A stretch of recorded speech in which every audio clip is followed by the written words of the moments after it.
I had some people on the YouTube channel ask, what is the BMW GT2 car like to drive in Assetto Corsa with the Oculus Rift DK2? So, here we are in Assetto Corsa with the Oculus Rift DK2 with the GT2 car at the start of a race with AI on 90% difficulty to find out what it's like. Now, apologies for the microphone quality.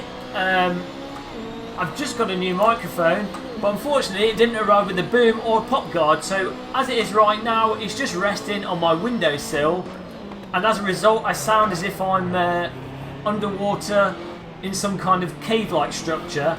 Hopefully I'll get the boom and the pop guard very soon in the post, and that'll improve that. But you might also have noticed that the video quality looks a little bit better, and the Assetto Corsa looks absolutely stunning despite the fact I'm playing it with the DK2. Well, that's because I've just upgraded to a GTX 970 over... Whoops, the AI brake's a bit slow there. I did have a GTX 760, so I've gone from a 760 to a 970, and I have to say, it's allowed me to pump the graphics up pretty high. I even put AA on and just about everything else on high with the DK2 whilst recording, and it's running absolutely fantastic. Oh, now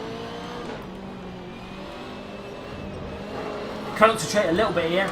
The BMW GT2, of course, is a really nice, easy car to pick up initially, but it's a really difficult car to get the most out of. It has a really, the brakes are super effective, but it has a really tight sort of limit to it. And one of the things with the Assetto Corsa is you can feel the limit through the force feedback really clearly. At least on the G25 that I'm using, there's this sort of, whoa, AI rear-ended me. There's this sort of springy, gooey feeling when you're actually on the limit of the braking just before the tyres give out or just before you start sliding. And with this BMW especially, that's just really narrow, but it's really satisfying. Why is the AI slamming his brakes on? He's probably just seen a naked person in the stands. He thought he'd stop and have a look. The limit of this car is really, really tight, and it's really hard to keep it on it. It's not particularly hard to keep the car on the track and just drive it smooth, but to get on the limit all the time consistently every single lap is an absolute nightmare, but very rewarding when you actually do it. And as I'm sure you can see, it's absolutely fine playing with the DK2. It's just as easy as playing on a monitor, but with the advantage of full head tracking. It's ridiculous. And full 3D, and of course all the immersive properties of VR, which is just amazing. I mean, look at the shadows, the lighting. There's a PlayStation 1 on the floor. I'm not sure what that's about. I guess that's the in-flight entertainment if the driver gets bored. And tinfoil to stop the government brainwashing you whilst you're mid-race. Just checking my recording's going. Now I've turned the driver's hands off because in AC it sort of does a predictive gear shift, and the animations are a little bit off when you shift gear. And when you've got the DK2 on, I find that really off-putting, so I just turn it off for now. Hopefully in the future there'll be a way to have the driver's arms, but have it so that he never lets go of the steering wheel.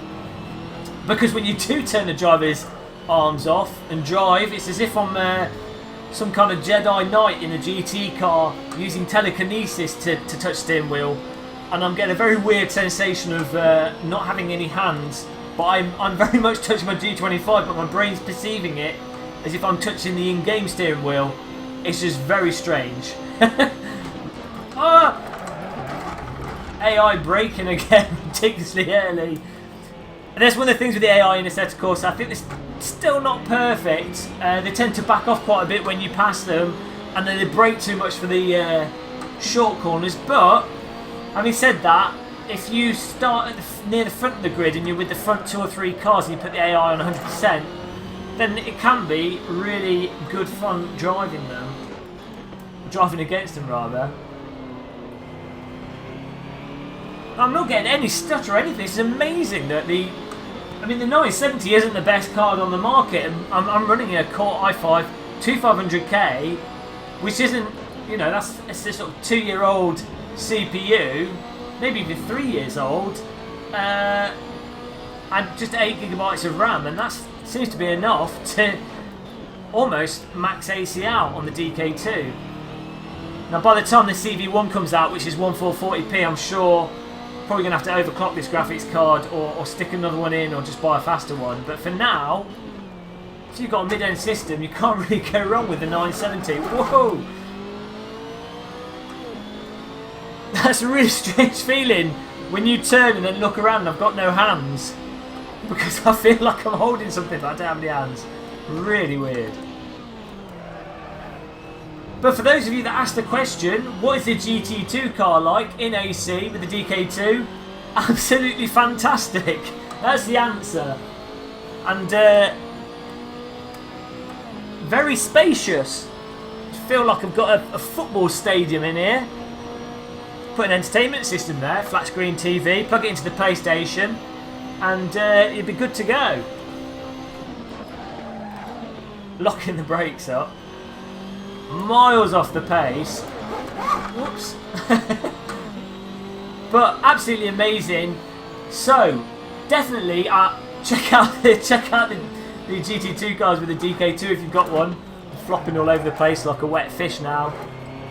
Oh, I love the lighting and the shadows and everything going on, just the details. What I'm going to do is, this is literally my first video with my new graphics card, so I'm more just surprised how well it's running. But I'm going to, I recorded the FPS I got with the GTX 760, so I'm going to put together a bunch of comparison, well, do a comparison video of the frame rates with this new graphics card over the old one, for those of you wanting to know how well the new card is compared to the old one. I can't wait to jump into Project Cars, Euro Truck Simulator, and all the games that were sort of Elite Dangerous, all the games that were... They ran okay with the 760, but you know, they really needed a little bit more grunt for the DK2 to run flawlessly. If they all work perfectly, I'm going to be... my brain's going to fall out my nose with excitement. But that is the BMW GT2 car in Assetto Corsa with the Oculus Rift DK2. Again, I'm really sorry about the sound. Hopefully I get the boom and the pop guard soon, and that'll fix that. See you in my next video. If you enjoy this, subscribe and like. Just going to take my headset off. If you enjoyed this, don't forget to subscribe and like to the channel. Thanks for watching, and goodbye.